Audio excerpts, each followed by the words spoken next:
আজ আমার একটা পছন্দের খাবার খাবো। দেখো কি খাবার, সেটা হলো গাছ থেকে আমি চালতা পারবো এবং গাছের উপর তো আমি উঠতে পারি না, তো কিভাবে খাওয়া যায়।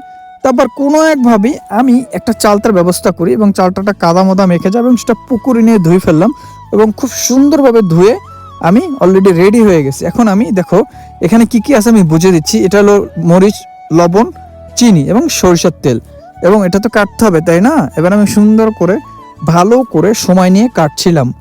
তো অনেকটা সময় লাগে, এখন চালতা কাটতে গেলে অনেক ধৈর্যের দরকার পড়ে। এবং সবচাইতে ইম্পর্টেন্ট যে বিষয় সেটা হলো চালতাটা ভালো ছিল না, মানে চালতাটার ভিতরে অনেকটা দেখা যায় যে পোকাও হাঁটছে। তো আর কি করার, পোকাটা ফেলে দিয়ে আমরা অলরেডি চালতাটা ভালো করে কেটে টেটে ভালো করে ধুয়ে মুয়ে অলরেডি রেডি হয়ে আমরা খাবার জন্য রেডি। আমার মা শুরু করে দিল, আমিও খাবারটা শুরু করলাম, সবকিছু মিক্সড করে সুন্দর করে স্পেশালভাবে, খুবই টেস্টি, খুবই সুইটি। ভালো লাগলে চ্যানেলটি সাবস্ক্রাইব করেন, পেজে অবশ্যই ফলো দেবেন এরকম মিনি ব্লগ দেখতে। তো তোমরা সবাই ভালো থাকো।